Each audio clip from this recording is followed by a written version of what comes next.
Hey everybody! Keybeard here. Welcome back to my channel. Welcome back to the Lock Shed. Very special one for you guys today. We're going to be picking an old school Schlage. Very nice padlock. But to make it more interesting, we're doing a Schlage Everest. You can tell it's an Everest by the little symbol right there, and also by looking into the keyway. Oh, if I can get this thing to focus. There we go. You know, if you can look into the keyway right there, you'll see that little piece. And you can also tell, looking at the key, again, it's got the little symbol, and it's got this little notch, because an Everest has a detent, or a detent pin right here in the back. And if you slide that in, works beautifully. Detent. I think that's what it's called. So in order to pick this, you have to lift that pin on the bottom and pick the pins on the top. So let's go ahead and get it set up, and let's pick us a Schlage Everest. There we go.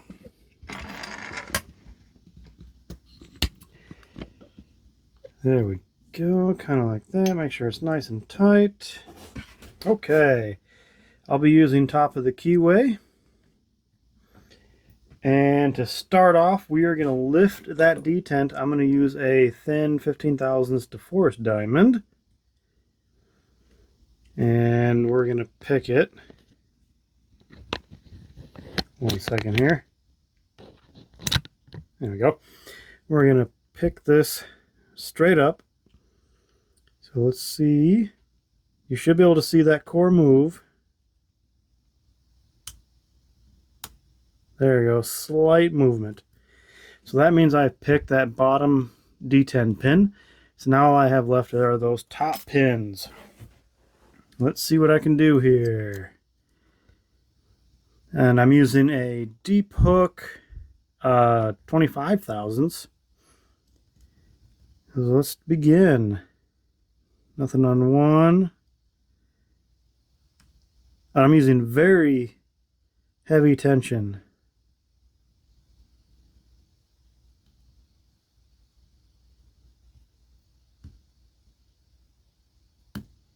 Okay, that was 2. And we're going to go all the way to the back. I've been playing with it, so I kind of know the pinning order a little bit.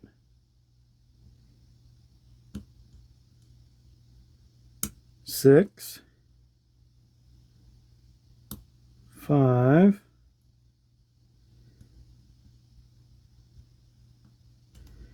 then we're going to go back to 1.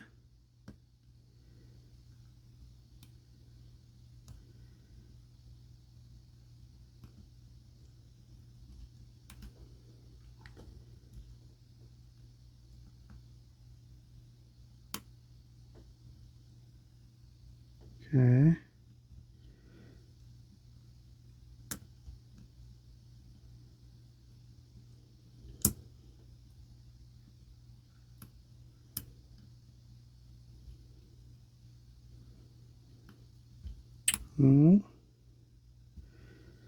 Something's in here you gotta give.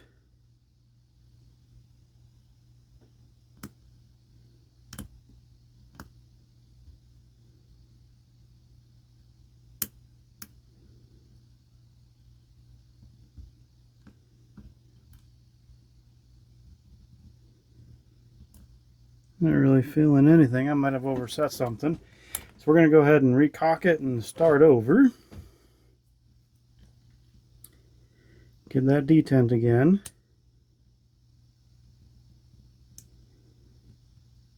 There we go. Let's try this again.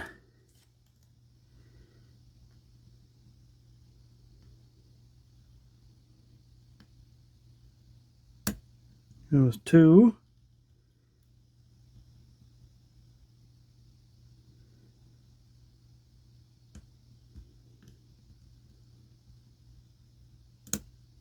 6,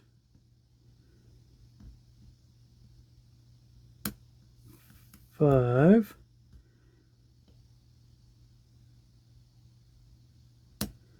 That was one. Now this is where I usually get some troubles.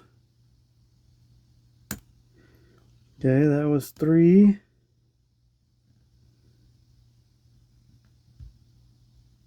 4. And there's the open, guys. Fantastic. I gotta tell you, this lock has given me some trouble today. I'm glad to get it on camera. Alright, let's go ahead and gut it. So we go ahead and set it right here for just a second. Let me get the old penning tray out. Okay, this one actually has an interesting, I guess I'm going to go ahead and lock it back up because I don't need it unlocked right now. I do have the key. This one has an interesting type of, I guess, what would you call it, LFIC or something like that? And you'll see here in a minute. We're going to go ahead and take this screw out.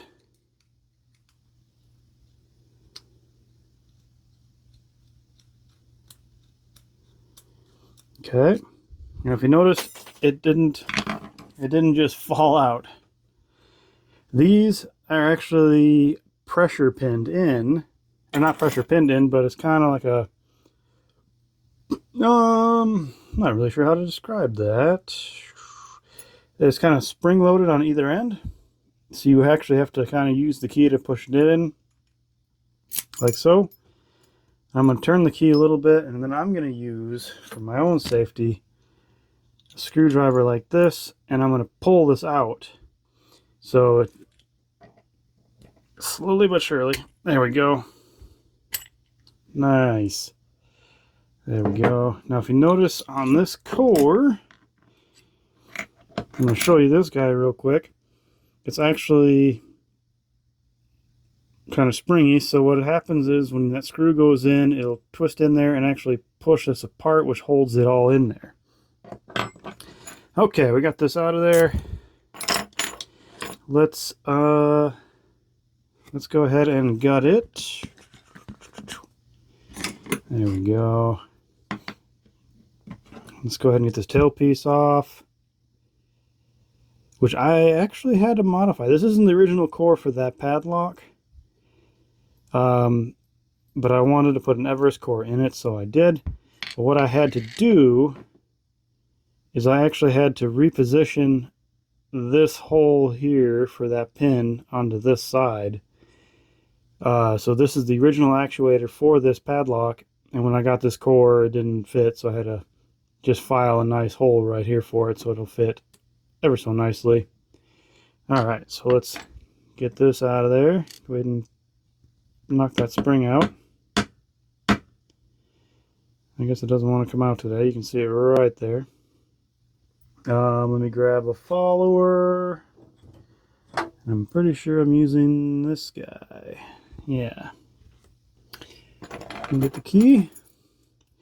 Okay, when you got an Everest, as you can see, there's a detent pin right there. I'm going to take the key back out real quick.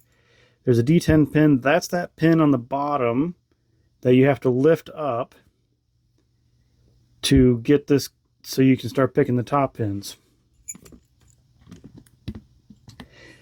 So when you gut it and you have the key, you don't have to worry about that pin popping out on you because that key is going to lock it in place because it actually lifts it out of the way for you. So all you have to worry about are your top pins and the Bible. So let's go ahead and turn that a little bit. And away we go. There we go. Let's set that right there. So if you notice that detent pin didn't fall out, but once you pull the key out, it will fall out. If you notice right there, we can go ahead and pull him out now. It's a nice pin with a spring. So that's the detent. I'm going to set it right there. Let's dump these pins real quick. Oh, I got a messy lab today. There we go. Let's see what we got. We got a standard, standard, standard, standard, Standard. Very nice standard. Just a basic core, you know, except for the Everest detent right there. I'll show you real quick if I can get a better view of that detent. Where are my tweezers? There we go. So there's the detent, and there is a spring on the top of it. That sits just like that. And how that works is when you slide that key in, that pin is going to ride this rail right here and sit in the position it needs to be to get that out of the way of the core. So that's a fun little security from Everest. And then we got a bunch of standards here.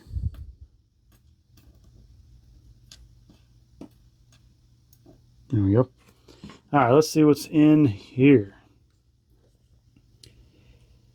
We got a standard. We got another standard. Just gonna dump him. There we go.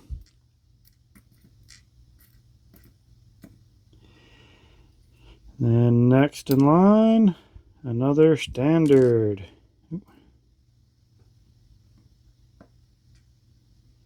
Okay, and then we're gonna go from the back, make it a little easier on ourselves. Pin 6, got another standard. Pin 5, one more standard. Yep, get on out. And pin 4. Another standard. There we go.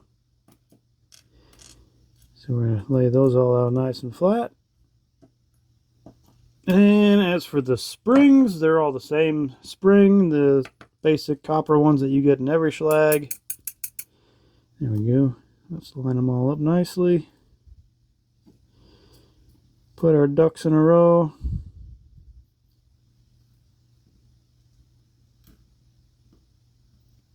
There we have it. Nothing too special about the Bible, of course, except for the hole for the detent right there. And there it is, ladies and gentlemen. We have our Schlage Everest picked and gutted. 6 standard pins, 5 standard top pins. Looks like brass. These might be steel. Let's find out. They are not. They are not steel. Okay. That was a magnet, and they did not stick to it. But there we go, folks. Very lovely Schlage Everest. Hope you guys are all having a good night. Don't forget to lock and subscribe. Make some comments on my channel. Do what you want. And happy picking.